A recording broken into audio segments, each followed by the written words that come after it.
Aleluya. Muy buenas tardes, bendecidos sean todos y cada uno de ustedes. Bendecida familia del Eterno, bendecida familia en el pacto, que es en Yeshua. ¿Se me escucha bien?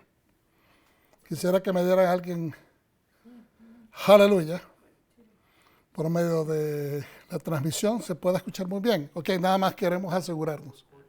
Ok, ok, perfecto.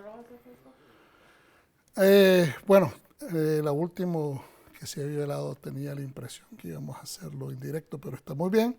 Vamos a continuar entonces. La vida de Sara. Bienvenidos a la vida de Sara. Cuando en esta mañana o en esta tarde ya digamos bienvenidos a la vida de Sara, yo quiero que usted sí entendamos, sí comprendamos que se trata de la vida de Sara, la esposa de Abraham. Una mujer, una persona individual.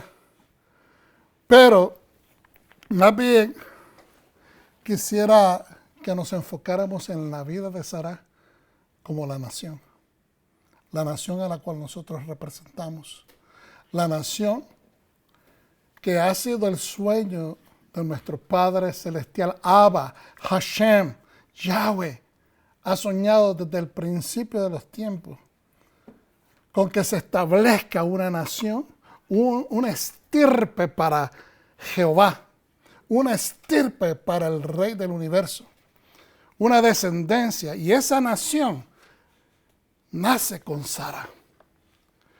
Obviamente hay una semilla, Abraham, que tiene que sembrarse en Sara, pero Sara es el terreno fértil, de un punto de vista fértil, porque inicialmente ella no puede tener familia.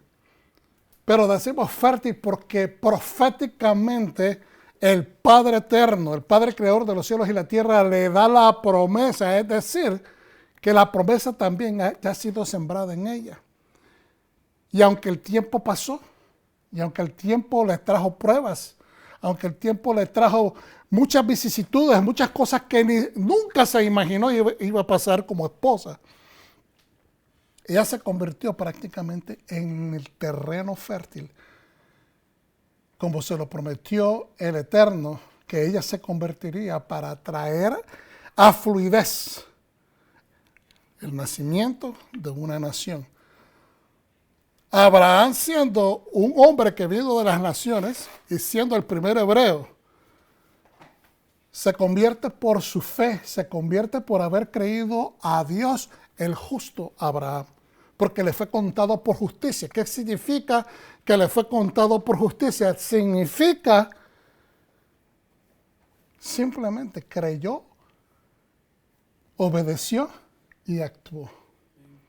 Creer a Dios antes de recibir alguna prueba, creer a Dios antes de recibir una constancia, algo, una cuña que diga, un membrete que diga, mira, esto está escrito, esto va a ser así, este papel es tu carta de seguridad. Creer a Dios en esas circunstancias, y obviamente hace 3.800, 3.900 años atrás, le fue tomado por justicia. Justicia significa que creyó. Porque solamente aquella persona que cree puede ejercer justicia. Es decir, no demandarla nada más, sino entregarla, ofrecerla, otorgarla a otras personas. Aún no sabiendo si aquella persona va a reciprocar de la misma manera. Entonces eso es hacer justicia. Como él creyó sin tener ninguna garantía, simplemente una palabra, se le contó por justicia, por eso le conocemos como el Padre de los justos, el Padre de la fe, Abraham. Y por ende, Sara se convierte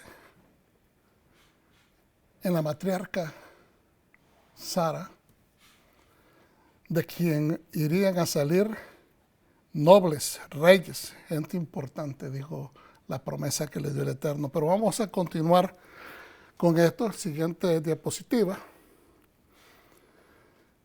Y aquí podemos ver en estas en esta diapositiva diferentes etapas de la vida de Sara. Más bien las etapas ya de su madurez, cuando está en espera. Y qué lindo es tener una esperanza. Es hermoso tener una esperanza. Hermanos, cuando uno tiene una semilla internamente y uno está albergando esa esperanza, tener una esperanza. Una cosa es creer. Es cuando se siembra esa fe. ¿Ok? Pero la esperanza es la que la mantiene viva. La fe por sí sola, creer con esa fe, aún con una convicción profunda, pero necesita mantener la eficacia de la esperanza, porque dentro de tener fe, ejecutar fe, vivir fe, usted tiene que esperar en paciencia. Si usted se le termina la paciencia, su fe se claudica. Entonces, es importante que entendamos acerca de Sara, la mujer, la madre, la matriarca. Sara, la nación. Sara, el pueblo del Eterno.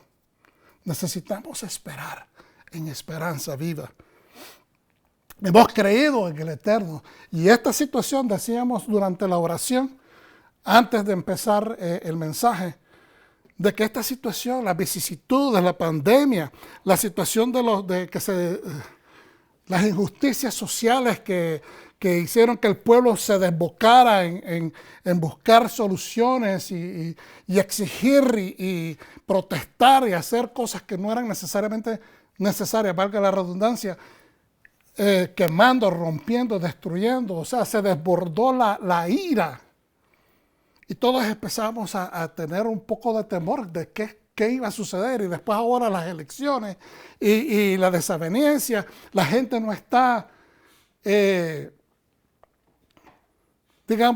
estamos desunidos. Hay una desunión. El aislamiento social provocado por la pandemia. Todas estas cosas tienen a la gente encerrada, encasilladas en sus propios quehaceres, preocupaciones. Incertidumbre sobre el futuro. Entonces, provocan en nosotros una decadencia de fe.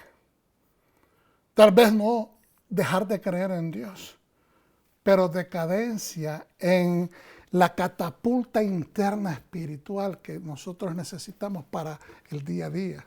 Bajamos las manos y cuando bajamos las manos sabemos que el enemigo toma control de nuestro ánimo. Entonces tenemos que tener cuidado. Tenemos que estar pendientes de nosotros mismos. Y por eso es que tenemos que volver a ver hacia nosotros, hacia adentro, no hacia afuera. No ver lo que nos está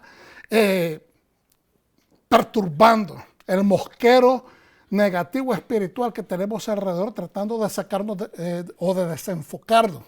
El desenfoque trae desánimo y el desánimo trae falta de esperanza. La falta de esperanza fulmina la fe. Entonces tenemos que empezar a hacer más para que en el hacer alimentemos nuestra fe. Alimentemos nuestro combustible de espera. De eso se trata Sara. Una espera larga. Una espera que trae pruebas y pruebas sobre pruebas sobre pruebas. Entonces yo pensaba y meditaba mientras estaba poniendo el mensaje junto. Esta es la vida que estamos viviendo. Esta es la vida de Sara. Queremos parir un hijo de paz, de shalom. Queremos parir un hijo de una libertad que se le permita al pueblo de Dios adorar, alabar, sin tener restricciones, exactamente como la Escritura dice que podamos ejecutar sin tratar de ser injustos, acusadores o perseguidores de nadie, simplemente tratar de vivir la palabra como lo dice. Y en los términos que a veces se han presentado, no nos quieren permitir decir la verdad, no nos quieren permitir compartir nuestra fe.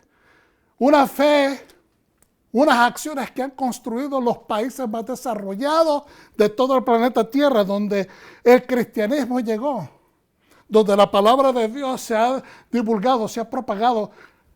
los países han vivido una vida bastante balanceada, en paz, en justicia. Quizás no perfectamente, pero han sido países que se han desarrollado. Los que viven conforme a la voluntad del Eterno, los que tratan de aplicar la palabra como debe de ser. Esos países han demostrado ser países de avance. Entonces, cuando no te permiten que tu espíritu sobresalga, que tu espíritu manifieste la voluntad de Dios, pues tiende a afectarnos y obviamente nos va a afectar.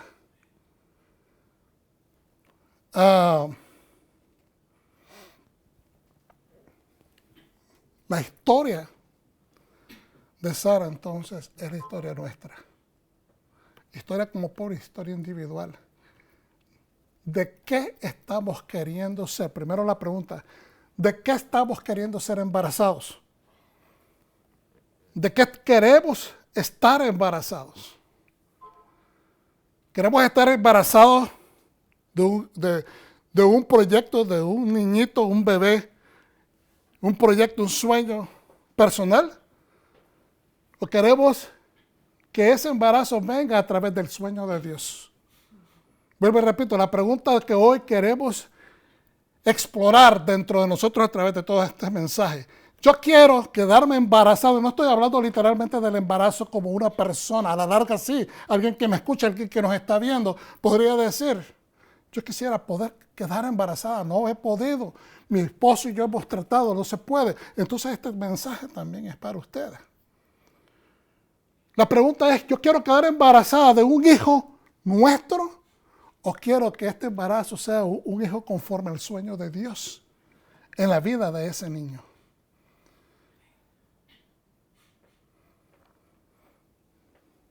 Como pueblo tenemos que ver qué es lo que estamos haciendo nosotros, si estamos viviendo la vida de justicia, de verdad, de bondad.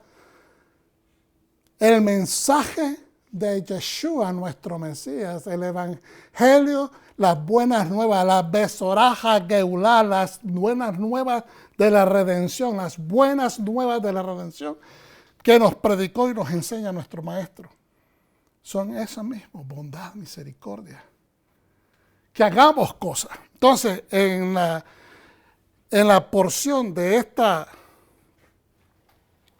semana, estoy en la diapositiva donde delineamos las escrituras, Torá, Génesis 23 del 1 al 25, 18, Profetas 1, Reyes, o Primera de Reyes 1 al 31, Pacto Renovado, miraremos Juan 4, 3, 14, Mateo 1, 17 y Primera de Corintios 15, 50 al 57, no en ese mismo orden, no vamos a ver, como siempre explico, todos los versos, pero eso es lo que tenemos preparados para estudiar hoy. Entonces vamos a empezar con Primera de Corintios, como les había mencionado antes que empezáramos este año. Vamos a estar, no por tratar de trastornar el proceso de estudiar la paracha como se estudia normalmente, porque la vamos a estudiar, pero enfocándonos con el mensaje del Mesías, con el mensaje que viene de parte de los enviados, como en este caso de Rab Shaul, Primera de Corintios 15, 50 al 57 dice, pero esto digo, hermanos, la carne y la sangre no pueden heredar el reino de Dios. La carne y la sangre, en otras palabras, no cosas de humanos, pueden heredar el reino de Dios, ni la corrupción hereda la incorrupción, ni la muerte puede heredar la vida eterna. He aquí os digo un misterio. No todos dormiremos, pero todos seremos transformados. Esto está hablando del momento que Yeshua venga a manifestarse y a recoger a su pueblo. No todos vamos a estar muertos, pero todos seremos transformados. Aquellos que hemos esperado, que no han claudicado a su fe, sino que se mantuvieron en espera consistente haciendo. Porque en el proceso de hacer cosas es que alimentamos nuestra fe. Es que alimentamos la esperanza de que estamos haciendo algo por una causa. No importa las vicisitudes, entre más hacemos, más nos convencemos y nos radicamos que estamos en lo correcto. No todos dormiremos, pero todos seremos transformados en un instante y en un abrir y cerrar de ojos, y la final trompeta, y en paréntesis, porque sonará la trompeta. Y los muertos serán resucitados incorruptibles y nosotros seremos transformados. Yo explicaba la vez pasada, no sé si se recordarán, de que este es un proceso de transformación tanto para los muertos como para los vivos. Porque los que murieron esperando en Yeshua van a ser transformados. Y los que estamos vivos también vamos a ser transformados. Es decir, vamos a morir al cuerpo, a la fisicalidad. Porque ambos van a ser transformados. Entonces, porque es necesario que esto corruptible sea vestido de incorrupción. La palabra acá importante, no la subrayé, no sé por qué se me olvidó. Porque necesario es que esto corruptible se convierta en incorrupción. Es decir, es necesario. No hay opción. El que no es convertido, el que no es transformado de algo que era corruptible, de algo que esperaba la muerte como última parada. La muerte es consecuencia del pecado. Entonces, pero es necesario que esto incorruptible sea vestida de incorrupción y esto mortal sea vestido de inmortalidad. Y cuando esto corruptible se vista de incorrupción y esto mortal se vista de inmortalidad, entonces se cumplirá la palabra que ha sido escrita. Sorbida es la muerte en victoria, es decir, anulada. Ha sido absorbida, ha sido quitada, ha sido removida. Sorbida es la muerte en victoria. ¿Dónde está, oh muerte, tu victoria?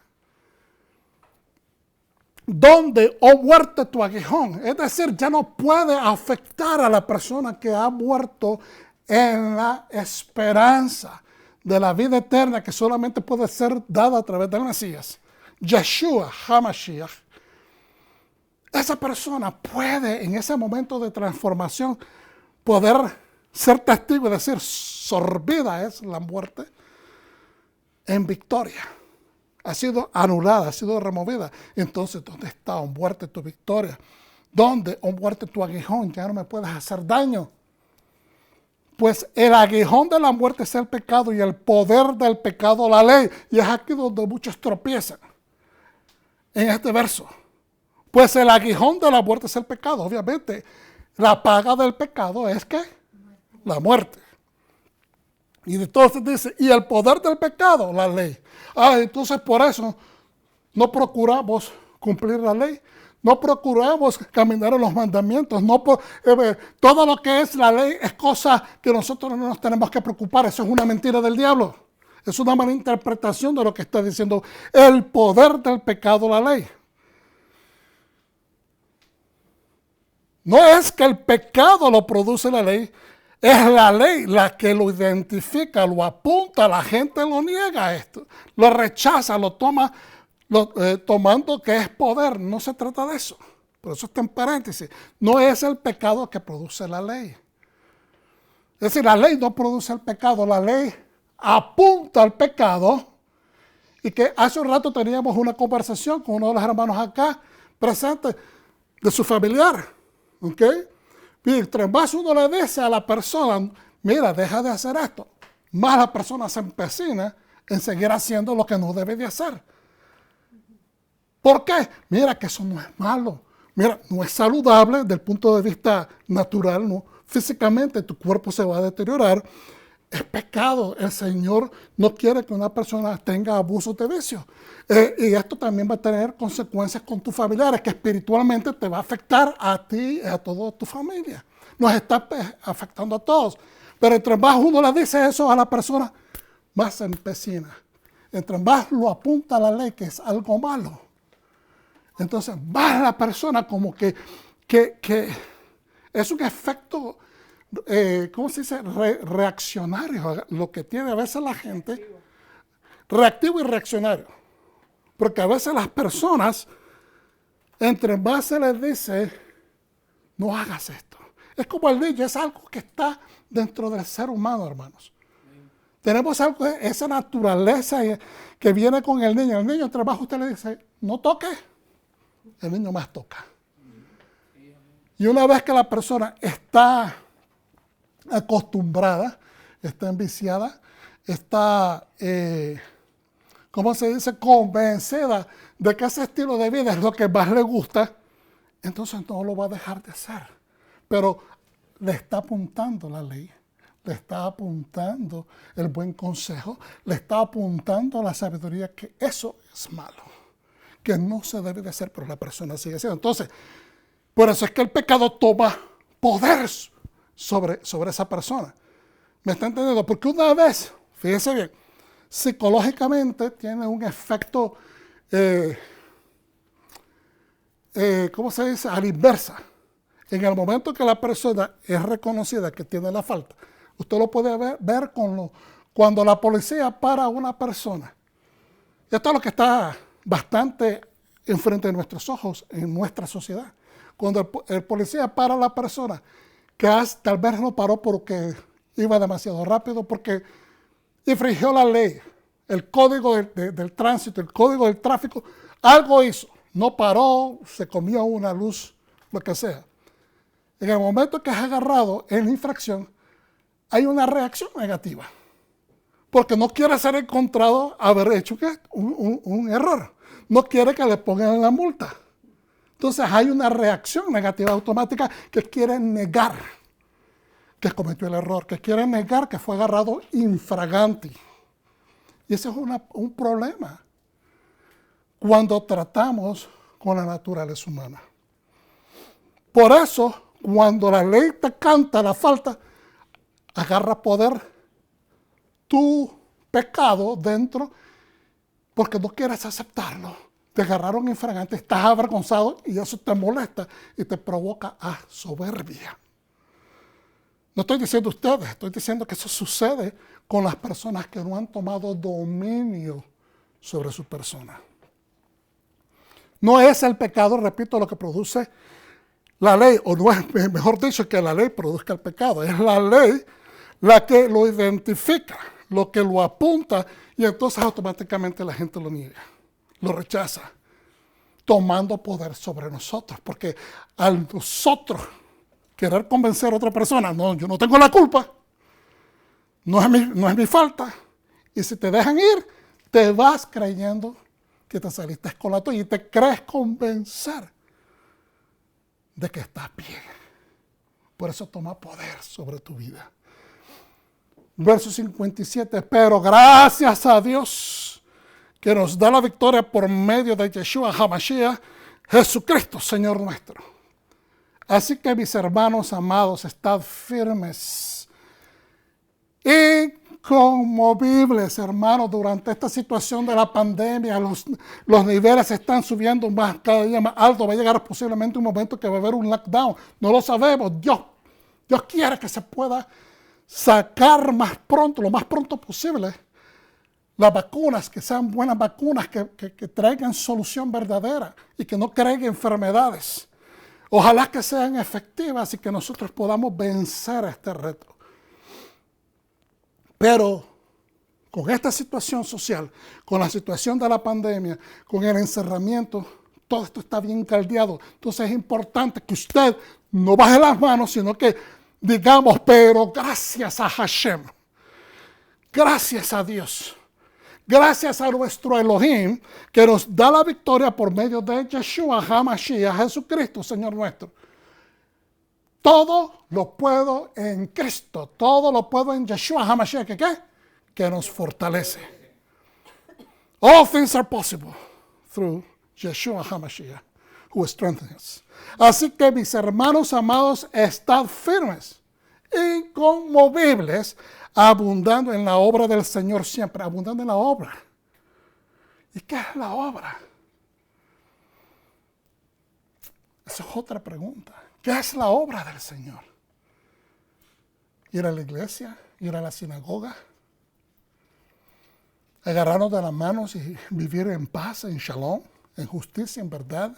Todas esas cosas son parte, pero la obra que estamos construyendo se llama el reino de Dios. Se llama Israel, que cubramos nosotros.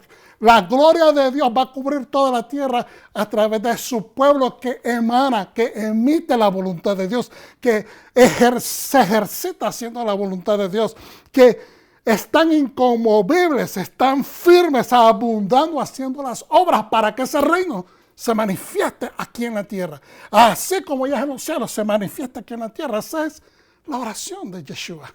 Es nuestra oración, es nuestro Padre nuestro. Así que, mis hermanos, alcemos las manos. Y dice, sabiendo que nuestro trabajo en el Señor no es en vano. Hermano, el hecho que ustedes, los que están presentes acá, su trabajo no es en vano.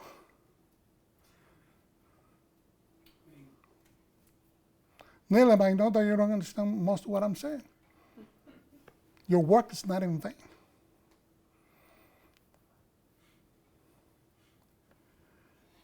Cada persona que está acá presente, tu trabajo no es en vano. Cada poquito, cada paso que nosotros hacemos en la voluntad del Señor no es en vano. De verdad. Si usted piensa que todo esfuerzo que usted pone para ir a la iglesia, para hacer la iglesia, para ayudar al ministerio, para movernos en las cosas del Señor, para celebrar las fiestas solemnes, aleluya. Cada esfuerzo que nosotros hacemos no son en vano, hermano. No es una repetición de cada año, una tradición. Es hacer la voluntad del Eterno. Y en la manifestación de nuestra obediencia estamos, aunque usted no lo crea, estamos impregnando a otras personas del deseo de buscar a Dios. Cada vez que hacemos una sedacá, cada vez que nosotros ayudamos a alguien, este año vamos a hacer eso. También lo hemos hecho en diferentes formas cada año, pero este año vamos en este tiempo de celebración para Hanukkah. Qué bonito es poder llevar luz. Qué bonito es poder compartir una bendición. Llevar un regalo a alguien que no te lo puede regresar. Llevar la luz de la Besorá, de las buenas nuevas. Eso es Sara. Entonces, la muerte de Sara y de la cueva de Macpela, la siguiente diapositiva. Y vivió Sara 127 años. Tantos fueron los años de la vida de Sara. Y murió Sara en Kiriat Arba. Diga Kiriat Arba. Que es en Hebrón. Eso es la ciudad de 4. Eso lo explicamos ya anteriormente. En otras lecciones vamos a entrar en detalles. Pero que es en Hebrón, en tierra de Canaán. Y acudió Abraham para hacer duelo por Sara, su esposa, ¿verdad? Y llorar por ella. Y se levantó Abraham de junto a su difunta y habló a los hijos de Ed diciendo, ¿quiénes son los hijos de Ed? Eran los amorreos, los heteos que vivían en esa área. Ya hablamos la semana pasada, ¿verdad? De los reinos, de los 5 diferentes reinos que Abraham ayudó a rescatar. ¿Okay? Porque los habían atacado, les habían decimado sus soldados y se habían robado todas las riquezas. Y Abraham, al darse cuenta de que Lot, su pariente, se lo habían llevado también rehén, fue a salvarlo, venciendo a estos reyes y trayendo todas las riquezas y todo el despojo que se habían llevado. ¿Qué sucede con esto? ¿Por qué estoy repitiendo un poco acerca de esto? Porque ya Abraham tiene una reputación establecida. No es simplemente un hombre de Dios, un hombre piadoso, un hombre justo. Es un hombre que tiene ya reconocimiento de que es un hombre de guerra también, que es un general, que es un líder de su pueblo, pero más que todo, es una persona que está transitando en la percepción de ellos. Él es un extranjero todavía. Ya él ha comprado, yo expliqué esto también, ya él ha comprado tierras, ya él en el norte de lo que conocemos hoy como Israel, él ya se ha establecido, él ya ha obtenido ganado, tiene gente, tiene tierra. Pero la primera documentación sobre una compra-venta de una propiedad que él compra se hace ahí. Porque esta es una área donde hay un pueblo que está más avanzado, tiene más leyes, tiene más conocimientos de organización social. Por lo tanto, se da por primera vez en las Escrituras, en la Biblia, la primera compra-venta de una propiedad. Por eso es importante entenderlo. No es que él no había comprado ya, pero también es importante entender de que para cuentas de ciudadanía, por decirlo de esa manera, tener que tu estatus se complete, tienes que ser poseedor de tierras en el área o la región donde estás viviendo en la antigüedad para que se te reconozca como una persona que tiene no solamente autoridad, pero que tiene influencia. El que no tenía tierras no podía sembrar, el que no tiene tierras no puede tener animales. Entonces él está transitando, posiblemente está rentando terrenos en ese momento, en esa área del sur de lo que conocemos hoy, Tierra Santa Israel. Entonces, mire, para especificar entre Beersheba, Hebrón y, ¿verdad? Entre Beersheba y Hebrón, en esa área, frente de Mamre. Entonces, ahora, en el verso 4, o verso 3, y se levantó Abraham de junto a su difunta y habló a los hijos de Ed diciendo: forastero y extranjero soy yo entre vosotros. ¿Están entendiendo ahora? Todavía él no tiene estatus de ser ciudadano de la región. ¿Por qué? Porque no tiene tierras en esa área. Dadme propiedad de sepultura entre vosotros y sepultaré a mi difunta lejos de mi presencia. En este podemos hacer una traducción moderna que diga,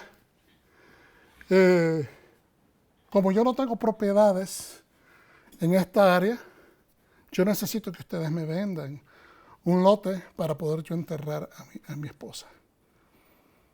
Entonces, la falta de estatus residencial. Vamos a ver de qué se trata. Y los hijos de Ed respondieron a Abraham diciéndole: óyenos, Señor mío. ¿Por qué le dicen Señor mío? Porque él es conocido, es respetado. Tú eres en medio de nosotros un príncipe de Elohim. Sabemos que eres un profeta de Dios. Sepulta a tu difunta en lo más escogido de nuestros sepulcros. Vuelvo y repito, pongamos atención a la escritura. Sepulta a tu difunta, a tu ser querido, a tu ser amado, la mujer, el partner de toda tu vida. Busca lo mejor, lo más escogido, lo mejor de nuestros sepulcros. No es de él. Le están diciendo: entierra donde tú quieras, pero es de nuestra tierra. En otras palabras, le están negando que él pueda establecer residencia. Él ya es un ger tushav, acuérdense. Gerar, se le llamaba ahí, mucha gente en el área de Gerar, por eso se le llama Gerar o Gerar. Muchas personas llegaban y transitaban ahí que estaban pasando por el camino, eran extranjeros que pasaban por el camino real. Y él por eso se llama un ger al principio cuando él llega, pero una vez que él se establece como residente, se dice en hebreo ger tushav. Él no está transitoriamente, no está simplemente pasando, él está residiendo, pero está como un residente transitorio, así lo tienen a él. Entonces le dice: puedes enterrar en lo más escogido de nuestros sepulcros. Ninguno de nosotros te negará su sepulcro para sepultar a tu difunto. En otras palabras, te vamos a prestar una de nuestras tumbas para que tú ahí sepultes. Tal vez está hablando, siendo que es Ed, es un noble. Él está hablando con un noble, una persona que es reconocida en esa sociedad. Entonces la apelación viene aquí. por la residencia local. Fíjense bien lo que dice Abraham. Cuando empezamos a ver estos puntos que nos han enseñado los maestros a poder entender, por eso es importante estudiar también con maestros como en Teshuvah TV y Wisdom en Torah. La apelación por la residencia local. Pero Abraham se levantó y se postró ante el pueblo de aquella tierra. Se levantó donde estaba y se postró. Humildemente, porque él está obviamente llorando por su mujer que ha muerto. Y entonces ante el pueblo de aquella tierra, ante los hijos de Ed, y les habló diciendo, si tenéis voluntad, si verdaderamente me estás diciendo de corazón esto, de que yo sepulte a mi difunta lejos de mi presencia, es decir, que la sepulte y yo pues pueda continuar, oídme e interceded por mí ante Efrón, hijo de Zohar. Hijo de Zohar, ¿se acuerdan la ciudad donde Lot pidió que debería de ser enviado? ¿Cuál era el nombre de esa ciudad? Zohar, que significa pequeñita. Y los ángeles dijeron, ok, vete a esa ciudadela, a Zohar. Pues Zohar, este hombre, es el padre que fundó seguramente, o esa familia es la que fundó esa ciudad. A Efrón, hijo de Zohar, para que me dé, la siguiente diapositiva, para que me dé la cueva de Macpela que tiene al final de su campo, que por plata cabal, por cash, me la dé como propiedad de sepultura entre vosotros. Él no está pidiendo nada de gratis, está pidiendo que advoquen por él, que aboguen por él. Entonces, no le quieren dar territorio en venta ni ciudadanía a Abraham. Es decir, no le están diciendo no queremos que sea un ciudadano porque de todas maneras está viviendo en la región. Pero al no permitirle comprar territorio, le están negando automáticamente la ciudadanía, tener más influencia en el área.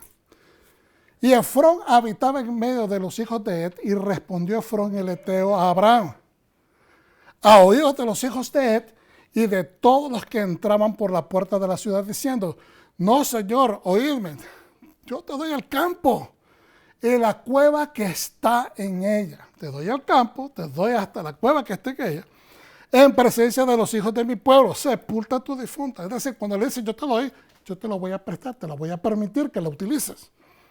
No es lo mismo, te la voy a vender.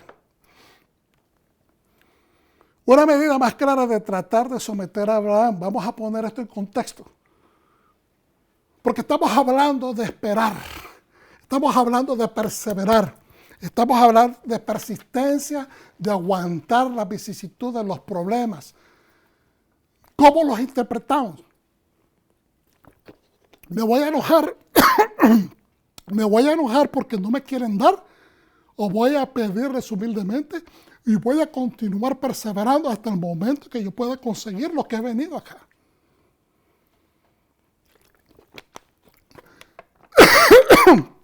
Perdón, y voy a hacer como muchos hacen hoy día, que simplemente se enojan, dicen 4 barbaridades y dan la vuelta y se van molestos porque no pudieron conseguir lo que deseaban en la primera tratada, en la segunda instancia, en la tercera oportunidad. La gente pierde la paciencia. ¿Por qué? Porque perdieron el enfoque. La meta era obtener la tumba para su esposa, porque su trabajo era de parte de Dios. El sueño de Dios de Abraham era establecerle el sueño de Dios en la tierra de Canaán. Entonces él no tenía opción de rehusar. ¿Por qué? Porque su enfoque se tenía que mantener. Su enfoque se tenía que mantener. Entonces hay muchas personas que están dispuestas a desvirtuar la promesa, el proyecto, el ministerio, simplemente porque quieren hacer lo que desean, y no es así. Tenemos que ser pacientes. Especialmente en momentos de dificultad. Hermano, nosotros tenemos más fe. Vuelvan a ver todos acá, pueblo de Dios. Más fe de lo que usted cree que tiene. La situación o el problema, la dinámica o el dilema que se le presenta a la gente es que confunden la fe con paciencia. La paciencia es parte de la fe, pero la fe no puede ser completamente paciencia. Porque es en la espera donde está la victoria. Entonces, pero si tu paciencia, lo que nosotros ordinariamente hoy día decimos paciencia, es cuando hablamos que la paciencia la tenemos corta. ¿Me está entendiendo? Hemos desvinculado cuando la persona dice no tiene paciencia. Mira qué paciencia tiene este. No, es al contrario. Paciencia implica espera, esperanza, justicia. Es de haber creído y sembrarte en ello. Entonces, no podía desvincularse de su enfoque. Entonces, y Efrón habitaba en medio de los hijos de Ed, ya dijimos, y respondió Efrón al Eteo a Abraham, a oídos de los hijos de Ed, es decir, a todos los de la ciudad. Y de todos los que entraban por la puerta de la ciudad, de todos, es decir, los comerciantes, los que estaban ahí, esto estaba en una corte, como se hacía en las ciudades antiguamente, ahí se hacía toda transacción de negocio. No, señor mío, óyeme, te doy el campo. Entonces, ¿qué es lo que está haciendo ellos? Vamos a ver nuevamente una medida muy clara de tratar de someter a Abraham. Cuando le dice, yo te lo doy, que está estableciendo su superioridad. Yo soy el dueño de esto. Tú necesitas comerte mi mano. Tal vez vamos a ver las cosas también del otro lado. Tal vez tenían una buena voluntad de ayudar. Pero automáticamente en la antigüedad, cuando alguien te ayudaba, tú pasas a ser un servidor. Vamos a seguir leyendo. Dice, lo están sometiendo a Abraham a una relación de cliente y de patrón, donde Abraham se convierte en el que recibe el beneficio del subsidio, quien le está subsidiando la ayuda, la donación, la ayuda, la protección, convirtiéndolo en un cliente, un líder o un rey vasallo. Es decir, que está sometido al líder mayor, de aquel que tiene más autoridad, poder, dominio en el territorio. Al extender su asistencia, ¿verdad? Este señor, entonces, toma automáticamente la posición de arriba, la posición suprema, pasa a ser el patrón, convirtiéndolo en la autoridad suprema y soberana sobre aquel o a quien recibe su ayuda. En este caso, Abraham. Por eso le está diciendo, no, yo te lo doy, úsalo. Abraham tenía ya reputación y respeto entre los reinos cananeos del área por lo del rescate de los nobles familiares y riquezas cuando los 4 reyes mesopotámicos atacaron la región. Ya hablamos anteriormente acerca de eso, cuando Lot fue llevado también como rehén. Entonces ya se conocía. Por eso es que le dicen, tú eres un príncipe entre nosotros. Pero Abraham se postró en humildad ante el pueblo de aquella tierra y habló a Efrón entre el pueblo de aquella tierra diciendo, ojalá que tan solo me escuche. Por favor, escúchame. Te doy el valor del campo, acéptamelo y sepultaré a mi difunta. Y yo no quiero nada gratis, por favor, véndemelo a la buena, como decimos hoy día. Y sepultaré a mi difunta ahí. Y Efrón respondió a Abraham diciendo, Señor mío, óyeme, ¿qué es entre tú y yo una parcela de 400 ciclos de plata? Aquí ya se le empezó a soltar el negociante. A Efrón se le empezó a soltar ya lo que realmente él quería hacerlo, pero estaba tratando de ver si él podía tomar esa posición, como le digo. Sabiendo de que también Abraham es hombre de influencia y poderoso, pues tenerlo comiendo de su mano sería maravilloso. Pero ahora aquí le suelta y dice, ¿qué es entre tú y yo una parcela de 400 ciclos de plata? Ya le dijo el precio. Inmediatamente toma acción Abraham, entierra pues a tu difunta, le dice, como nuevamente pasándolo por superficie. Y atendió a Abraham a Efrón, es decir, puso oído lo que le dijo, y le pasó a Abraham a Efrón la plata que había dicho a oídos de los hijos de Ed, 400 ciclos de plata corriente entre los mercaderes. Es decir, y se estableció el campo de Efrón, que está en Macpela, delante de Mamre, el campo y la cueva que estaba en él y toda la arboleda que estaba alrededor del campo en todo su límite. Quedaron en posesión de Abraham a la vista de los hijos de Et y de todos los que entraban por la puerta de la ciudad. Esto es importante, yo lo mencioné en años pasados, tal vez hace 2 años atrás, que era importante que la documentación, la manera como se establece el documento, lo estamos exactamente así como está escrito en la forma antigua de hacer negocio, en un contrato. ¿Ok? Y es importante porque esto demuestra de que Abraham o la descendencia de Abraham no se ha robado nada ni tierras de nadie. ¿Okay? Eso es importante porque estamos hablando de la nación. No hay tierra, no puede nacer una nación. Porque ¿de qué vale que la nación ande como anduvieron por 2000 años peregrinando el pueblo judío sin rumbo? Donde quiera que iban los sacaban. Entonces es difícil, hermanos. Es difícil y nosotros tenemos que vernos en qué forma de que a veces nosotros estamos persiguiendo nuestros proyectos de vida. Y no se nos dan, y no se nos dan. Y cuando no se nos dan nos sentimos como un pez que está fuera del agua. Porque usted sueña, usted nada en aquellas cosas que Dios ha puesto intrínsecamente en usted. Usted no puede producir lo que otra persona produce porque usted es único. Amén. Y entonces a veces tratar de nadar en aguas ajenas no se puede. Podemos por cierto tiempo, pero llega un momento en que hay un hombre, una mujer que puede decir, ¿sabes qué? Vamos a nadar en nuestra propia agua, vamos a seguir los sueños que Dios nos ha dado, vamos a ser nosotros y no tiene que ver nada de ser individualista. Hay que hacer todas las cosas dentro de una medida de sabiduría y buscar la voluntad de Dios. No por orgullo, no por simplemente yo quiero ser yo, porque esa es la motivación equivocada. Entonces acá establece de que la documentación se hizo apropiadamente y con suficientes testigos. Después de esto sepultó Abraham a Sara, su mujer, en la cueva del campo de Macpela, sembrando a su muerta o sepultando a su muerta. Estoy utilizando la palabra sembrar en una forma metafórica, porque obviamente una semilla, dice la palabra, tiene que morir, nos dice nuestro maestro, para que pueda dar fruto. Pues al morirse su esposa y estarla sufriendo, es prácticamente lo que propulsa a Abraham a ir y comprar la tierra que tal vez debió haber comprado hace mucho tiempo atrás. No sabemos qué cosas le impidieron a él.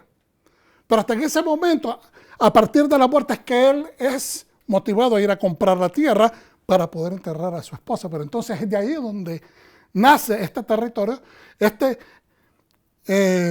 lugar que ahora conocemos como Hebrón, que es donde continúa la cueva de Macpela, y es el segundo lugar más reverenciado en todo Israel después de el monte del templo, que es el monte Moría. Entonces, frente a Mamre, repito el 19, después de esto, sepultó Abraham a Sara, su mujer, en la cueva del campo de Macpela, frente a Mamre. ¿Qué significa Mamre? Vigoroso, fuerte, grosura, a lo mejor. Había un bosque de cedro, era hermosísimo, que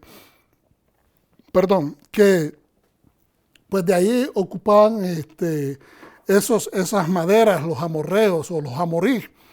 Y esto queda en Hebrón, en tierra de Canaán. Y el campo y la cueva que estaban en él fue escogido.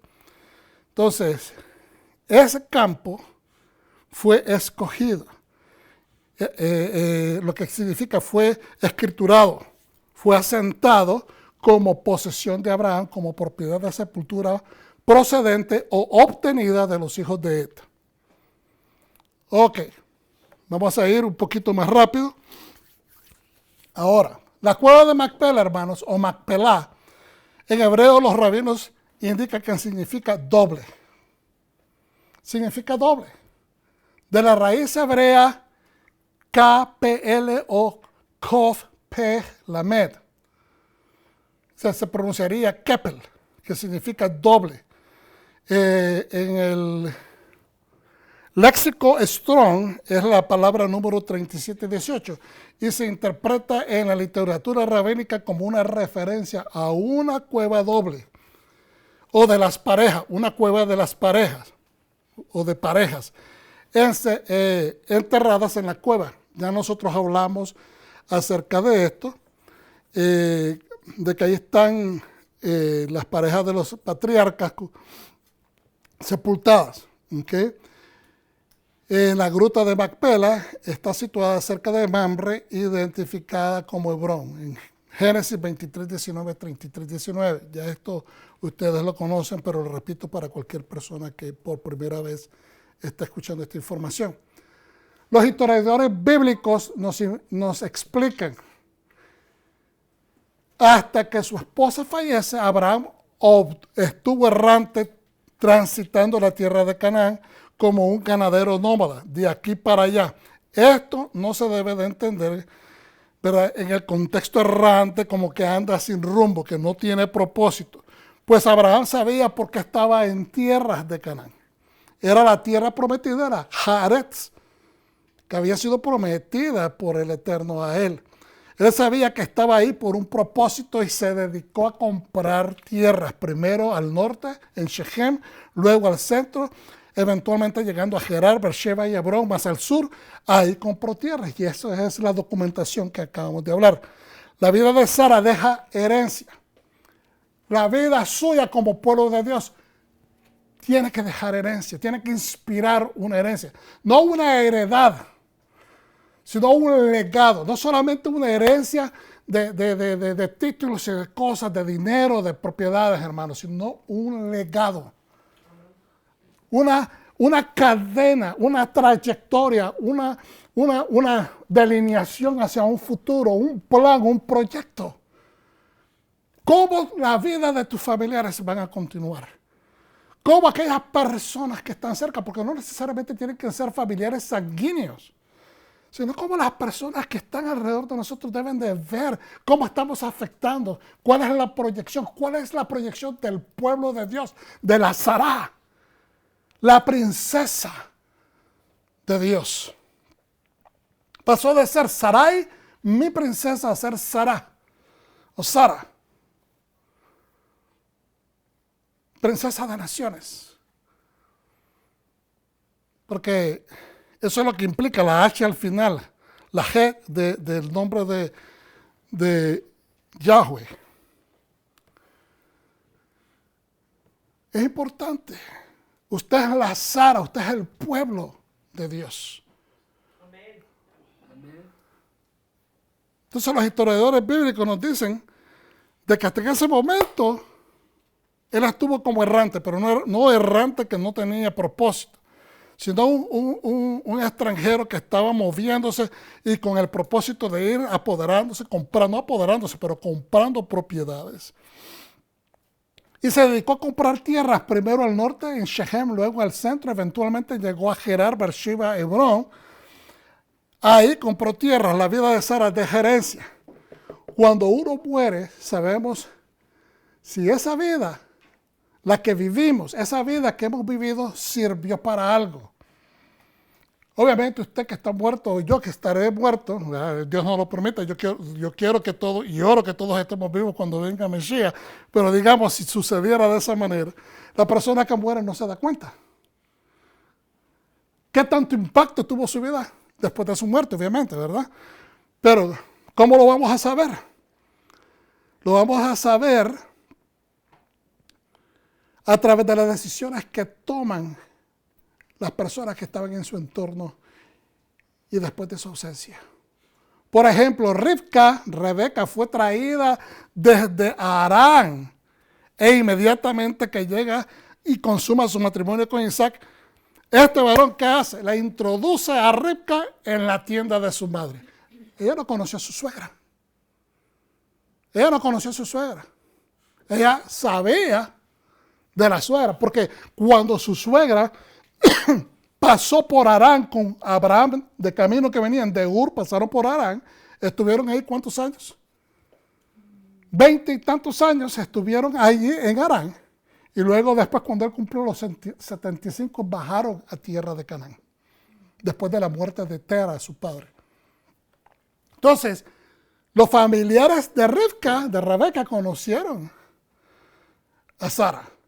Pero Rivka no había nacido. Seguramente cuando ella pasó por ahí. Entonces, ella no conocía, pero ahora cuando ella llega a ser la esposa, ¿qué es lo que hereda ella? La tienda de su suegra.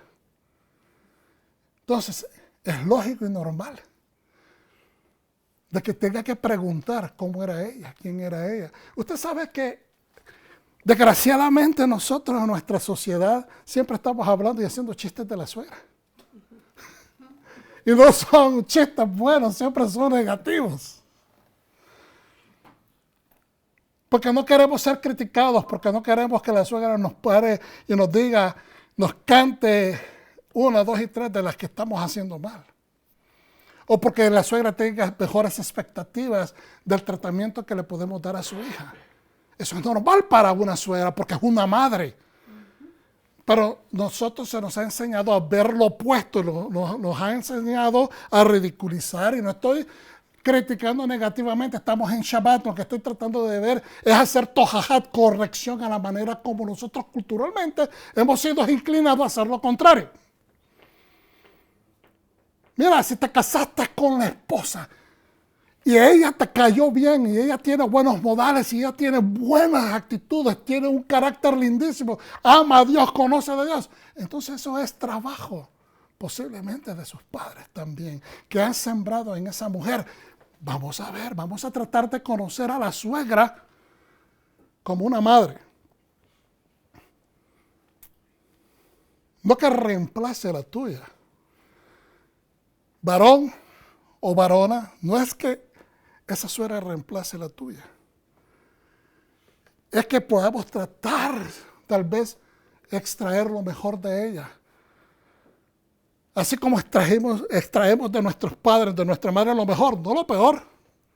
Podemos extraer esas cosas buenas. Entonces, ella está heredando la casa de su suegra, la tienda de su suegra, las pertenencias de su suegra. Este varón se siente tan enamorado que la lleva a la casa, a la tienda de su suegra. No la puso a prueba. Y eso nos habla mucho de las costumbres antiguas, porque hoy en día hay que conocerse por cierto tiempo. Pero fíjense bien que es interesante, cuando la gente se atrae, nunca se han enamorado, cuando la gente se atrae, se conoce en la calle. Ay, me gusta esa muchacha, me gusta ese muchacho. Y uno procura, va y se introduce a la persona y ¿qué empiezan a hacer? O sea, una atracción, ¿verdad? Física, obviamente. Pero no se conocen, no saben si es bien portado, no saben si son malvados, no saben si tienen malas costumbres, no saben si tienen vicios, no saben. Entonces hacen una cita y se empiezan a conocer. Hacen la segunda, hacen la tercera y se empiezan a conocer. Pues en la antigüedad hacían los arreglos nupciales desde niño a veces. No se conocían. ¿Y qué sucede? Que se conocen. Tal vez no se conocen en el momento que se casan, que los casaban porque eran matrimonios arreglados, todavía se acostumbra. Mucho de eso en India, en Pakistán, en muchos de esos países todavía se acostumbran se tienen estas costumbres. En algunos países latinos todavía se mantienen. No les gusta a los jóvenes porque ellos quieren escoger. Se entiende. Pero la cuestión es que si hay un match, ¿cómo se dice match en español? Si se encuentran dos personas compatibles, vamos a decirlo de esa manera, no se conocen, pero se casan, consumen el matrimonio, ¿qué es lo que sucede después de la nupcia, de la luna de miel? Se empiezan a conocer, se empiezan a conocer, se empiezan a conocer. Es el mismo proceso, nada más que uno es espontáneo y el otro es arreglado. Pero el proceso de darnos a conocer uno al otro tiene que ser el mismo proceso. La gente no piensa en estas cosas. Porque muchas personas se han casado con gente bonita, con gente preciosa, con gente que son gente de modelos, y terminan casándose con una persona que es un infierno. Entonces, tenemos que a veces no juzgar estas cosas de la antigüedad o no juzgar a sociedades que hacen estos tipos de arreglos, sino pensar un poquito más profundamente. Y esto me recuerda un midrash que dice de que una muchacha le arreglaron un matrimonio. Obviamente, como todos los jóvenes modernos, no se quiere casar con alguien que ya no conoce. El día de la boda, ¿verdad? Cada vez que querían de reunirse, no se podían llegar a conocer, pero está pactado el matrimonio, está arreglado. No lo puede conocer al varón.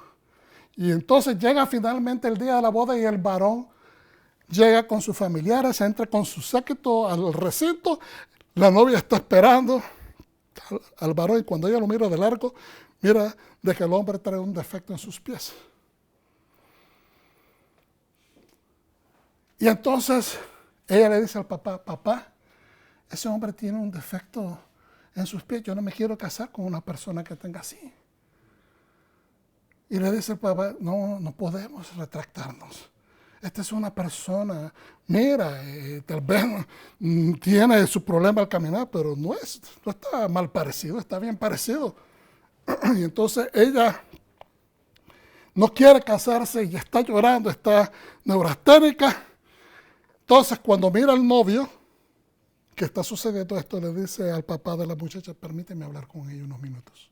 Entonces ella se va, se lo llevan a un lugar, ¿verdad? Una sala, habla con ella y a los minutos sale ella y dice, vamos a casarnos. Todo el mundo se queda asustado. ¿Qué pasó? Este varón era un rabino. Este novio era un rabino. Y entonces le dijo el padre, después de que se casaron y toda esta la celebración, y le dice, yo no entiendo. Explícame qué tú le dijiste a mi hija para que ella cambiara de actitud. Pero es que fue así. Y le dijo, bueno, le dije exactamente lo que hemos aprendido de nuestros sabios, que nos enseñan de que nuestros matrimonios son arreglados en el cielo. Sean arreglados por los seres humanos o sean arreglados espontáneamente. Cuando son arreglados por el Eterno va a suceder de esta manera. Pero le dice, yo le dije que como nosotros tenemos el entendimiento de que los matrimonios son arreglados en el cielo, el Señor me reveló a mí mientras yo oraba tempranamente en mi vida por una esposa. Miré un bebé que nacía, una preciosa niña, y cuando le miré los pies le dije, Señor, ¿qué es eso? Y me dijo, esa va a ser tu esposa. Y va a nacer con problemas en sus pies. Y le digo, Señor, yo oro de ahora por ella. Dame ese problema a mí, pero quíteselo a ella. Entonces, a veces no sabemos. Con nuestras oraciones podemos arreglar. ¿Cuál es la moraleja de este midrash? Que a veces podemos estar peleando contra la voluntad del Señor sin saberlo. No sabemos. Por eso es importante orar. Porque nuestras oraciones van a terraformar nuestro futuro. Cuando tengamos hijas y queramos que se encuentren hombres buenos, tenemos que formarlos. Usted es Sara. Usted esculpe, usted es el pueblo de Dios, usted esculpe a sus hijos para que sean buenos conforme a la voluntad del Eterno, pero usted no puede responder de las niñas de allá afuera. Usted puede estar preparando a su hija para que siga el Eterno, pero usted no sabe de los jovencitos allá afuera. Usted tiene que estar orando para que esa persona, para que su hija o su hijo consiga a su otra mitad perfecta de acuerdo al corazón del Eterno. Ese es el trabajo de Sara, preparar al hijo. Sara tenía una relación, dicen los sabios, con su hijo Isaac especial. Por eso cuando ella se dio cuenta de que Abraham se lo había llevado, que supuestamente, dice el Midrash, dice el Midrashim, o los Midrashim, que él se lo llevaba a la escuela para aprender Torah, o de Dios, y resultó de que iba a ser sacrificado, se murió del susto. Era tanto el amor y la conexión que ella tenía que esto sucedió. pero provocó que se comprara la tierra y que ella fuese en una manera de verlo, en una metáfora, fuese la semilla que establece la nación, que empieza a completar la formación de lo que nosotros conocemos como Aretz Israel, la tierra de Israel. Sara es la mujer que Dios escogió para Abraham y el vientre que daría a luz al hijo de la promesa. Ninguna otra mujer llenaba ese requisito. Ninguna otra mujer. Yo me pongo a pensar, ¿tendrían discusiones Sara y Abraham? ¿Cómo pelearían Sara y Abraham? Yo me pongo a meditar en eso y tal vez usted dirá, ¿qué relevancia podría eso tener? Es que yo creo de que donde no hay conflicto, no nos conocemos, donde no hay contrariedades, no nos aprendemos a conocer. Yo me acuerdo cuando Sara le dice, ¿sabes qué? Saca a esta criada y a su hijo del campamento. ¿Usted cree que eso no trajo choque? Dice la palabra que Abraham no lo quería hacer. Y aquella burlándose de su ama, la ama hasta acá de la burla. Y ella poniéndolo en conflicto directo con su esposo. Ella pidiéndole al esposo, échalo. ¿Usted cree que eso no es materia de argumento? Claro que sí lo es. La palabra no nos da detalles, pero hay un conflicto. Y ella le dice, ¿sabes qué? Le dice Abraham, ella es tu sierva, haz con ella lo que tú quieras. Y hay conflicto, es tan grande el conflicto que Hashem tiene que hablarle directamente a Abraham para traer solución al problema. Y eso es lo que me encanta de la palabra, que Hashem está pendiente de nuestros argumentos familiares. Nosotros pensamos que no. Porque argumentos familiares pueden tener un efecto destructivo al legado. Cada vez que nosotros decimos, yo me voy de la casa, cualquier varón o mujer, ya me voy de la casa, estás danzando con el diablo. Lo vuelvo y lo digo.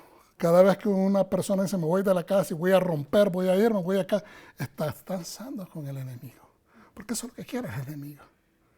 Que destruya estos matrimonios, que destruya el patrimonio espiritual que has recibido. Como dije anteriormente, ninguna otra mujer llenaba ese requisito. Tal vez la mujer que tú tienes al lado, el varón que tú tienes, tú es el perfecto. Pon en balanza las cosas. Tal vez tienes más cosas espirituales, no te gusta todo lo que hace, pero no puede ser igualito a ti. Esa mujer no puede ser completamente igualita a ti, porque si has caminado juntos todo este tiempo, significa que ella es la que llena el requisito. No, nadie quiere volver a empezar otra vez. Sara fue la compañera fiel del trayecto y vida de su esposo. Démosle crédito a Sara. Si Abraham estaba pasando 10 pruebas, según dicen la palabra y nos confirman los sabios, entonces, hermano, esas pruebas no las estaba pasando él solo con ella. Póngase a pensar quién era la que animaba a Abraham durante esas pruebas. Su esposa. Usted es el pueblo, usted es la Sara moderna, usted tiene que animar a sus hijos, usted tiene que levantar a sus hijos, usted tiene que levantar a su esposo, usted esposo tiene que levantar a su esposa. Sara fue la compañera fiel de trayecto y vida de su esposo, estaban intrínsecamente conectados por medida de su parentesco, primero porque eran medios hermanos. Bueno, en aquel tiempo se permitió eso, ahora ya no. Su obediencia a el Eterno, estaban conectados por ello. Su viaje juntos, que implica triunfos, sustos y pruebas. Perdón. Obviamente conectados espiritualmente, si no hubieran caminado juntos. Imagínense, Sara le dice a Abraham, Sara, mi pellejo está en juego. Voy a decir que tú eres mi hermana, para que no me maten. Y ella dice, ok. Imagínense una mujer que podría decir, Pero eso significa que si me llevan, me raptan, tú no me vas a defender. Ella sabía lo que pasaba en la antigüedad, porque nosotros no entendemos tal vez lo que ellos están viviendo, pero ella sabía lo que él estaba hablando. Y eso pasa 2 veces en las Escrituras, que ella es raptada por nobles, por reyes, ¿verdad? ¿Usted cree que en un momento ella no se pudo haber sentado a pensar, bueno, ¿y este sinvergüenza de marido que tengo? No estoy ofendiendo a nuestro patriarca. Simplemente me pongo a pensar cómo pensaría hoy una mujer. Este hombre no está para defenderme, no es mi protección. ¿Por qué dice que en vez que no diga que soy su esposa, sino que diga que soy su hermana? Y yo soy la que termina siendo raptada todo el tiempo. No se da cuenta que se pueden hacer de mí, que me pueden violar, que me pueden abusar. ¿Qué tipo de esposo es este? O sea, esas pruebas, siendo una mujer, le aseguro, pasó por su mente, pero también ella pensaba, es mi obligación obedecer a mi Señor. ¿Me está entendiendo? El temor tenía que pasar por su cabeza porque es un ser humano, pero también la obligación pasaba por su mente. Eran otros tiempos. No me malinterprete, eran otros tiempos. Pero esas pruebas las pasó ella con él. ¿Usted cree que él tampoco no sufría pensando que esto podía suceder? Pero era la manera como él se la jugaba para que no lo mataran, porque esta gente era capaz de hacer eso, pero al mismo tiempo, del punto de vista de negocio, cada vez de que se aclaraba el asunto, él salía con riquezas porque ellos tenían que pagar una restitución por haber transgredido la ley, por haber transgredido y tratarse de meter en un matrimonio. Ahora,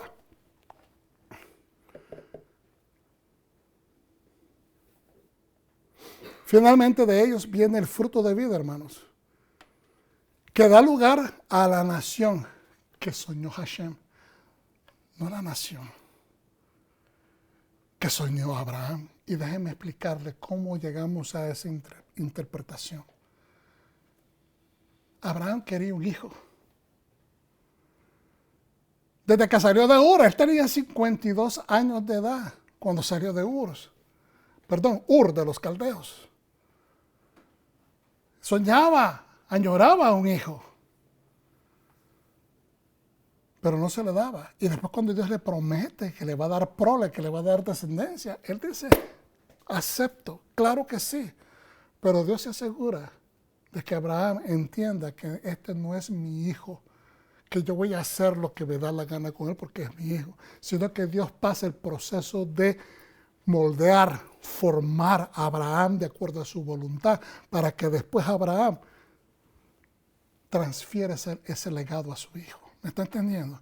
Por eso es que nosotros no nos debemos de impacientar, trabajemos en nosotros. Nos hace falta a todos y a cada uno de nosotros áreas.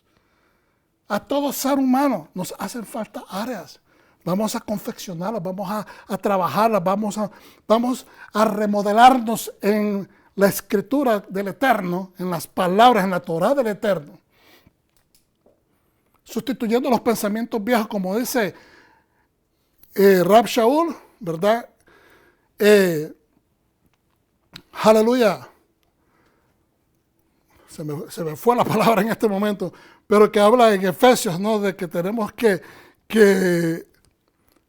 quitar los pensamientos del hombre viejo que está viciado y renovarnos el espíritu de nuestra mente.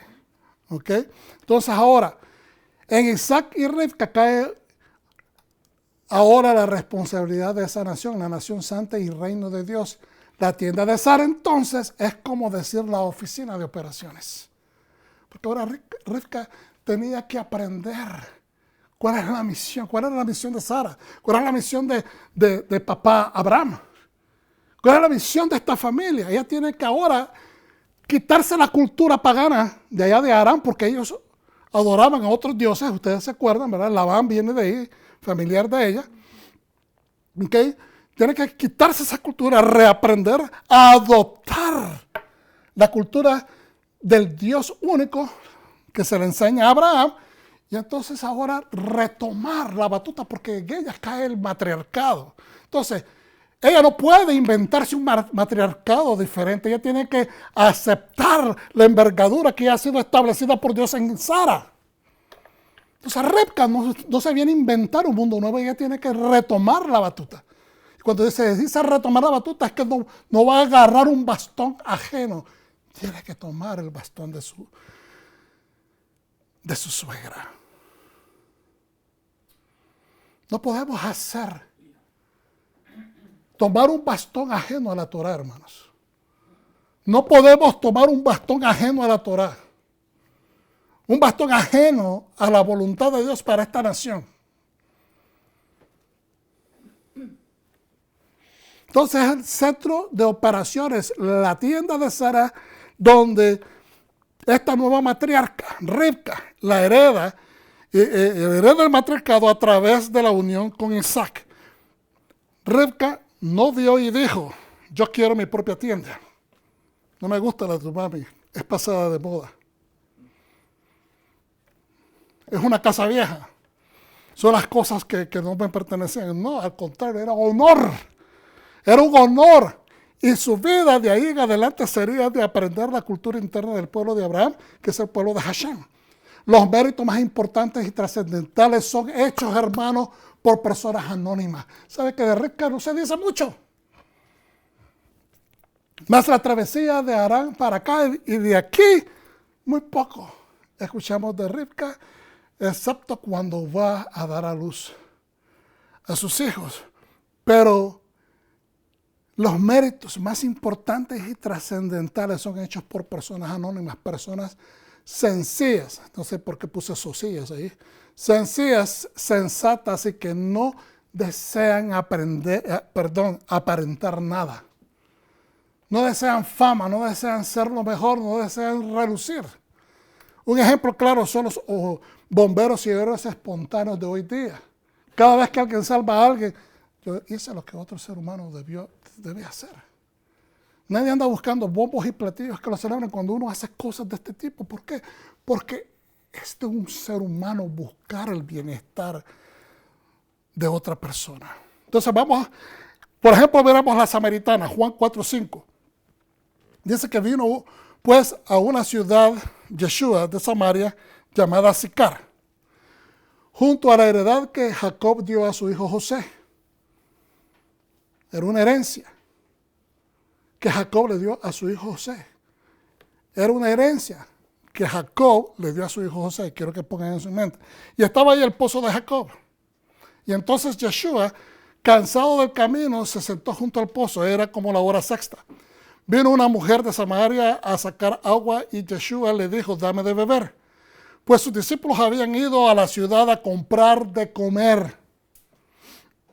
La mujer samaritana le dijo, ¿cómo tú, siendo judío, me pides a mí de beber, que soy una mujer samaritana? Pregunta y al mismo tiempo yo le digo, ¿cómo un creyente en Yeshua HaMashiach, creyente en el Dios vivo, creyente en su palabra, creyendo en el Espíritu, en el Ruach HaKodesh, que nos trae una unión, conexión directa con el Espíritu, con Dios, con su Espíritu, con su Hijo? Podríamos decir, ¿sabes qué? Yo no me puedo juntar contigo porque ustedes tienen creencias diferentes y yo quiero que mi forma de pensar sea la que ustedes tomen y no me gusta por eso. Yo no quiero sentarme con usted porque usted es de tal denominación, usted es tal denominación, usted es mesiánico, usted es bautista, usted es metodista, no, a mí me gusta nada más lo mío. Y si no crees que la tierra es de esta manera, o si no crees en esto, entonces yo no me puedo juntar contigo. Ah, no, ustedes son personas que están judaizando porque son mesiánicos, entonces yo no me puedo y no quiero sentarme con ustedes. Esta mujer tenía ese concepto porque habían sido tan separados por siglos, desde que se separó el reino del norte del sur, y a los samaritanos, los judíos los hacían menos. Esto es un hecho histórico, yo no estoy hablando mal de nadie, esto es un hecho histórico. Y los samaritanos también, que se afirmaron nada más en la Torah y en ningún otro libro de la Biblia, que lo que conocemos hoy día como Biblia, solamente en la Torah, pues entonces tenían diferencias de este tipo. Por eso es que ella le está diciendo, ¿cómo tú, judío, me pides a mí de beber que soy mujer samaritana? Es peor, soy mujer. Todavía incluye este punto. Porque las mujeres tomaban, en aquellos tiempos, 2000 años atrás, en el primer siglo, un segundo o un tercer nivel socialmente hablando, dependiendo de dónde. Entonces, es importante entender esto, que los separatismos han existido siempre. Pero para eso apareció el Hijo del Hombre, para aclararnos que estos puntos deben de ser trabajados, afinados, pulidos, y que el espíritu de Hashem es un espíritu de unidad, de amor, de misericordia, porque judíos y samaritanos no se tratan entre sí. Respondió Yeshua y le dijo, si conocieras el don de Dios, ¿y quién es el que te dice, dame de beber? Tú le pedirías y él te daría agua viva. La mujer le dijo, Señor, ¿no tienes con qué sacar del pozo y que es hondo? ¿De dónde pues tienes el agua viva? ¿Acaso eres tú mayor que nuestro padre Jacob, que nos dio este pozo del cual bebieron él, sus hijos y sus ganados? Fíjense bien, ella está dando de que ella es descendiente judía.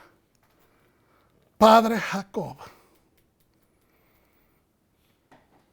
Que ella es descendiente de las tribus, no es una extranjera, es una samaritana. Hay mucha gente samaritana, había de diferentes razas y gente porque se había entremezclado. Pero ella está dando una secuencia histórica que solamente una persona de ese lugar le puede decir con seguridad.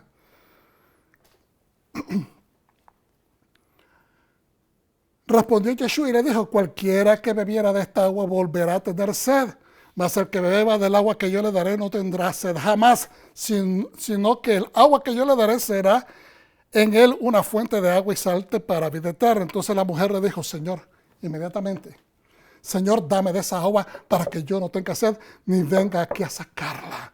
La samaritana, hermano, no esperó decir, ¿sabes qué? Yo no me junto con judíos, ni judíos se juntan conmigo, yo no te creo. Decidí no creerte. No, la samaritana no esperó tener una señal, un prodigio, un milagro de parte del Mesías para creer, sino que hizo Shema. Escuchó con la intención, con la kavaná para creer y tomar la palabra de Dios como verdad. Eso es lo que debe de hacer el pueblo de Dios. Esa es la Sara de hoy, que eres tú, nación israelita, que está establecida por todos los confines de la tierra, que erróneamente se nos ha llamado iglesia, pero que somos parte, hemos sido injertados al árbol común, del bien común de Israel. No estamos reemplazando a Israel, hemos sido invitados por el Mesías a pasar a ser parte de ese pueblo. Aleluya. Sara abnegadamente entrega al sueño de Dios, se entrega al sueño de Dios, cayó,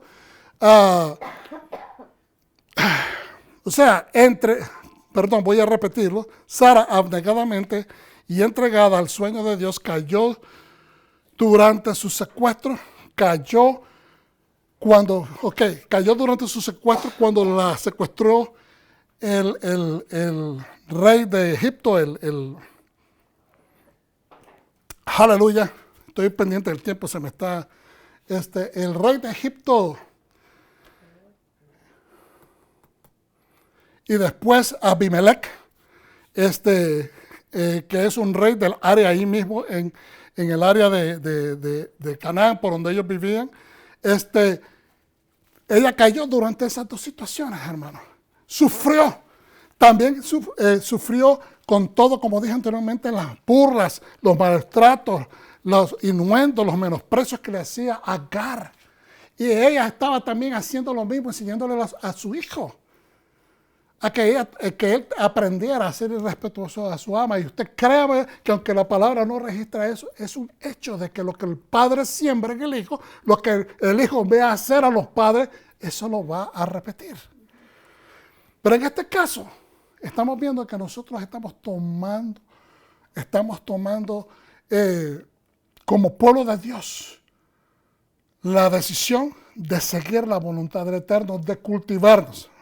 Mira, aquí nada más voy a mencionar esto. Los viajes de Abraham fueron 17 lugares que se documentan en la palabra, donde él hizo paradas importantes. Yo no voy a meter a hablar nada de esto, pero para que usted entienda, de Ur de los Caldeos vino a Harán, que está en Mesopotamia, ¿verdad? Después a Damasco, en Siquem o Shechem, luego fue a Betel, a Egipto, a Betel nuevamente, después que vino de Egipto a hacer sacrificios de agradecimiento, a Hebrón, después cuando se movió y fue cuando compró la tierra, después fue, antes de comprar la tierra, después a Dan cuando persiguió a estos reyes que vinieron a atacar, después a Jobá, Salem, que fue donde él venía a ofrecer, ¿verdad?, sacrificio después de que conoció a Melquisedec, y después compra Hebrón, estuvo en Gerar, en Beersheba, en Moría hizo parada también,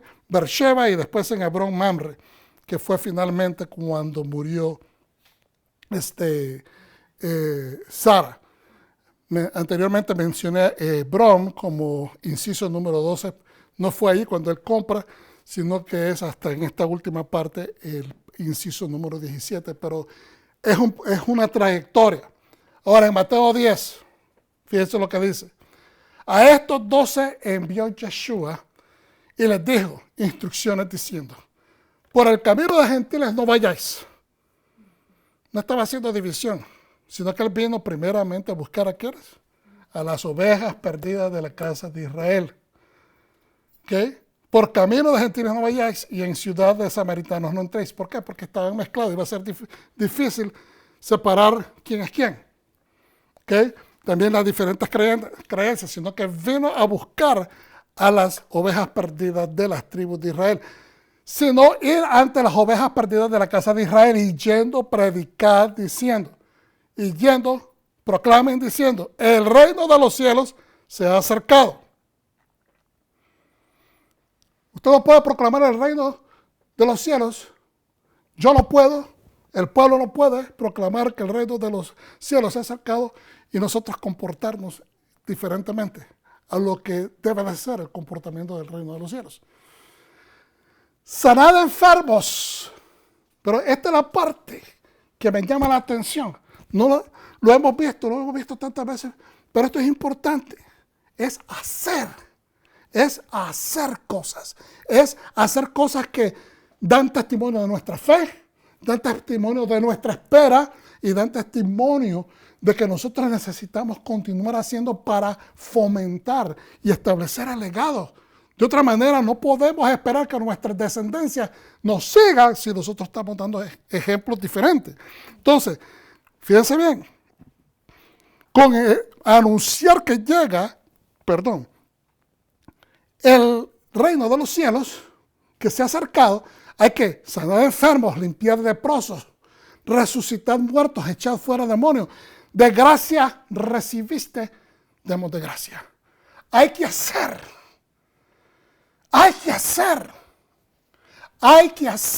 Amén. Aleluya.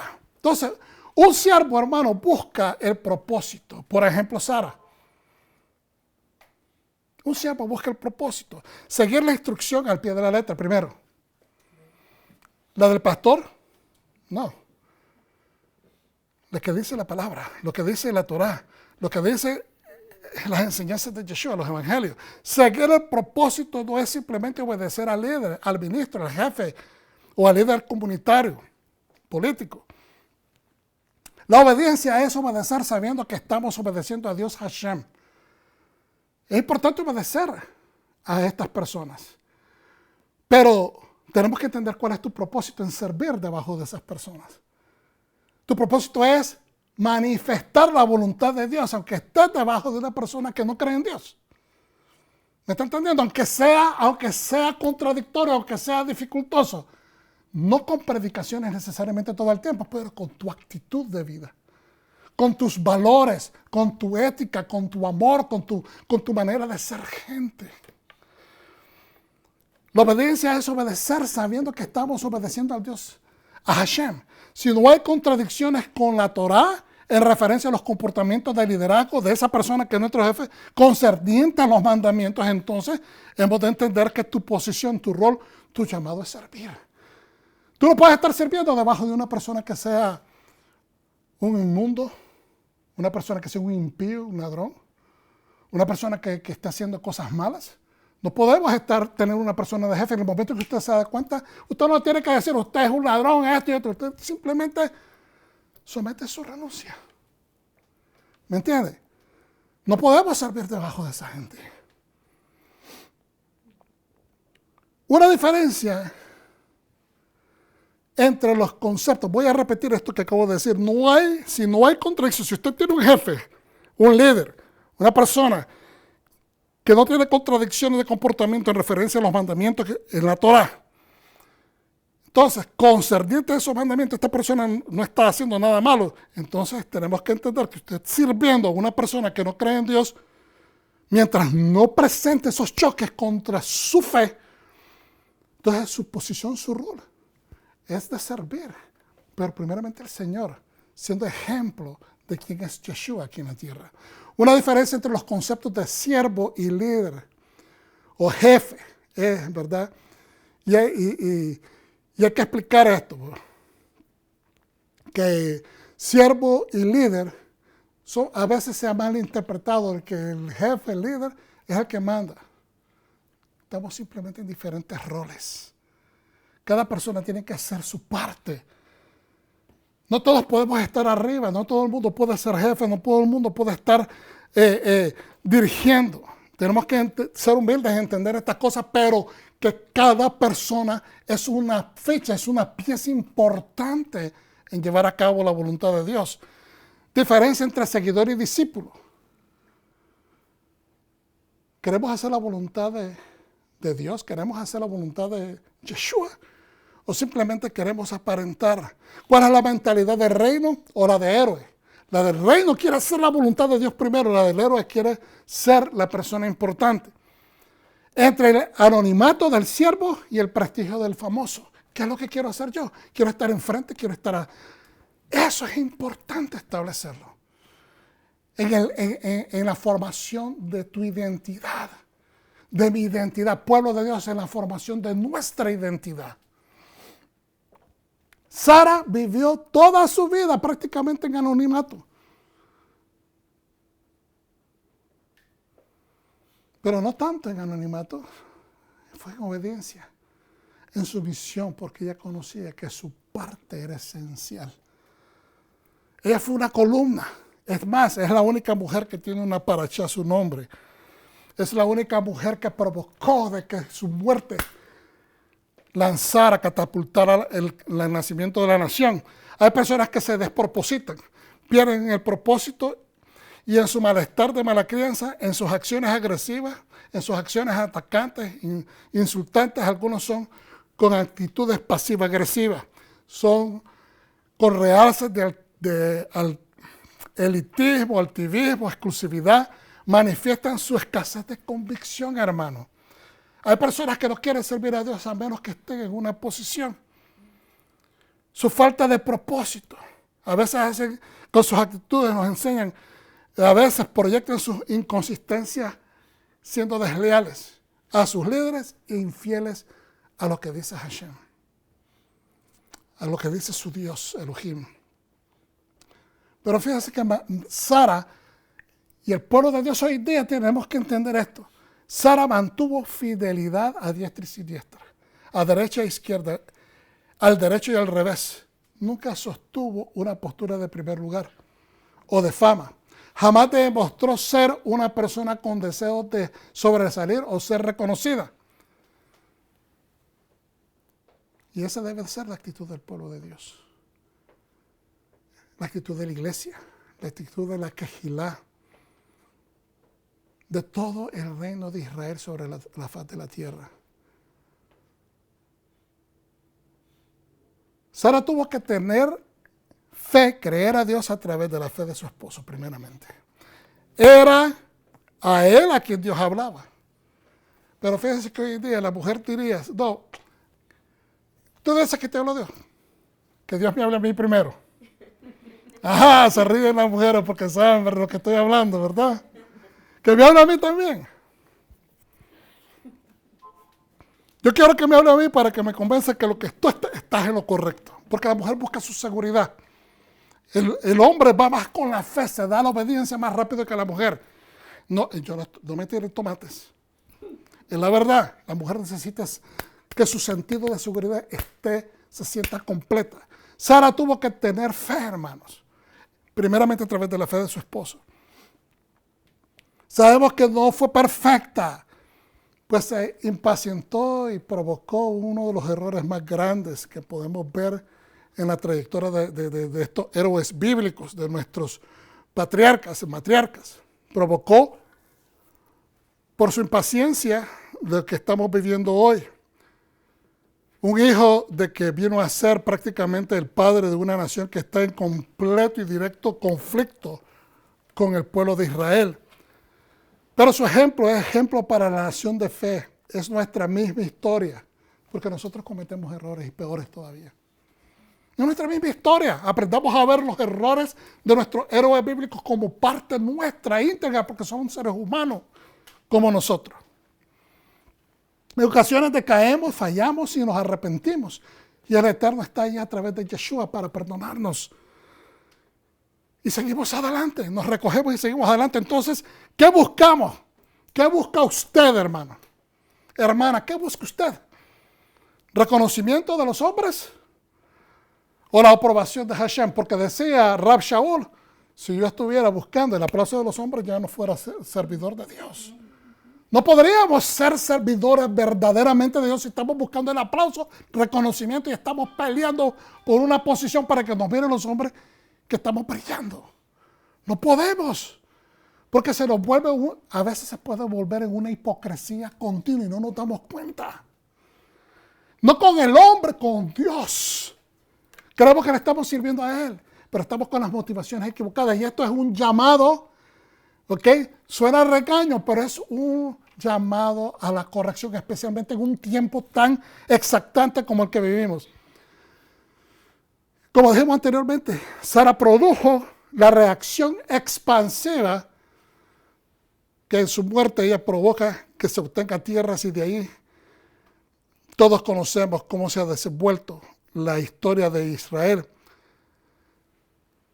Hay gente que desea resultados inmediatos. Tomemos ejemplo de Sara, tuvo que esperar 25 años por su hijo. Abraham esperó, estaba impaciente, pero la que llevaba la batuta de responsabilidad, la que iba a dar, la que estaba incapacitada, la que no podía tener hijos, fíjense bien, dicen los sabios, porque una vez yo les mencioné esto, qué interesante que todas las mujeres patriarcas, todas tenían problemas para parir, no para parir, perdón, para engendrar hijos. Todas tenían esta situación de ser infértiles. Y la incógnita queda, ¿por qué? Porque dice que de esta manera Hashem, dicen los sabios, da testimonio de que la construcción de la nación de Israel es milagrosa, que Él tenía todo en sus manos, que Él es el que abrió esos vientres, Él es el que aseguró que esas semillas entraran y nacieran los hijos que eran necesarios para producir Israel. De esa manera sabemos que es milagroso. Aleluya. Pero hay gente que desea resultados inmediatos. Pensemos en ellos que tuvieron que esperar tanto tiempo. Pero esta gente que quiere las cosas rápidas no desean someter sus planes a Hashem. Quieren ministerio, pero no desean aprender de otros. Desean micrófonos, pero no desean ser propios y adecuados con el pueblo de Dios.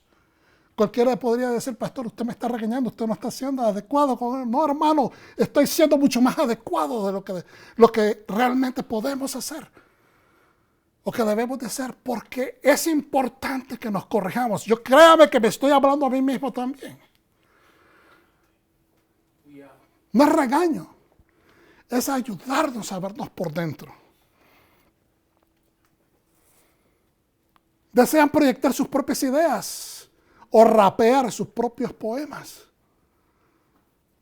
No desean protocolos, ni mucho menos rendir honor a quien merece honor. En Primera de Reyes miramos el caso de Adonías, Primera de Reyes capítulo 1, del 5 en adelante. Simplemente lo voy a mencionar un par de versículos. Yo reinaré, dijo Adonías. Entonces Adonías dijo a Git y se rebeló diciendo, yo reinaré. Se hizo de carros, de gente, de caballos, de 50 hombres y corrían delante de él. En todos sus días su padre nunca le había reprendido diciéndole, ¿por qué haces esto? ¿O por qué haces aquello? ¿Por qué no te comportas bien? Es lo que está tratando de decir la palabra. Entonces el hijo de David, que quería reinado, él quería el poder de la corona de su padre, se impacientó porque estaba prometida a Salomón, pero Salomón era un niño. Entonces él dijo, mi padre está enfermo, está viejo, está a punto de morir. Su esposa no va a pelear por esta situación. Yo tengo el poder, me hago de hombre de un pequeño ejército y vamos. No quería rendir honor a su padre, respeto a su padre. No quería rendir respeto y honor a su hermano porque era menor, porque estaba pequeño. Entonces, ¿qué sucede? Que él va y se pronuncia rey. El rey se levanta en su vejez, habla con el profeta Natán, quien le dice, tú le prometiste este trono a tu hijo. Y le dije, sí, así va a ser. Y así se confirma. El rey Salomón es pronunciado rey. Adonías es destituido de su efímero reinado, falso en sí. Y después de esto se presenta donde la mamá de Salomón y le dice, ¿sabes qué? Quiero una petición, chiquita. Por favor, no me la niegues. Dile a Salomón, tu hijo, tú sabes que yo merecía tener la corona. Tú sabes que yo la merecía. Pero realmente, pues mi hermano la recibió. Pero ahora te hago esta petición. ¿Me podrías dar a Abigail en matrimonio? Abigail era la jovencita que había sido escogida para calentar las noches del rey. Según las escrituras, él nunca la conoció. Él nunca tuvo relaciones con ella. Pero él ahora la estaba pidiendo para esposa. ¿Qué es lo que estaba buscando él?